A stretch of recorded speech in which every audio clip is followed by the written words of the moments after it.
Bonjour à tous, Manchester City s'est sorti du piège Watford hier soir en l'emportant 2-1 avec des buts de Sané et Riyad Mahrez, ce qui donne aux leaders Citizens une avance de 5 points au classement de la Premier League. Mais attention, le dauphin Liverpool joue ce soir à Burnley et c'est ce que dit ce titre du Daily Telegraph. À toi de jouer maintenant, Liverpool. Sur le site internet du Sun, on apprend encore un nouvel épisode de la saga Pogba-Mourinho. Selon les informations du tabloïd, les deux meilleurs amis ont eu une franche discussion samedi dernier après le match nul face à Southampton. Le Français aurait demandé au Portugais d'arrêter de sans cesse le blâmer pour tous les problèmes de Manchester. On rappelle que le Special One avait comparé Pogba à un virus qui infectait son équipe.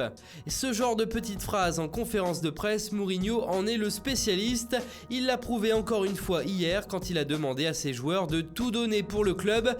Et si ce n'est pas le cas, ces joueurs sont des malhonnêtes. C'est ce qu'il a dit. Manchester United reçoit Arsenal ce soir à 21h, heure française. Et puis toujours en Angleterre, Mauricio Pochettino a taclé sévèrement les joueurs d'Arsenal.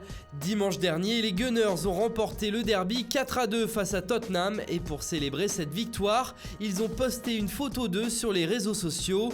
Ce à quoi Pochettino a répondu: « Nous ne postons ce genre de photos seulement si nous remportons un trophée. » C'est dit. Sans transition, hier, Eden Hazard s'est vu apparemment offrir un nouveau contrat avec Chelsea. C'est en tout cas ce qu'a affirmé son coach Maurizio Sarri, qui a déclaré: le club de Chelsea est disponible immédiatement pour lui faire signer un nouveau contrat. Autrement dit, la balle est dans le camp du Belge.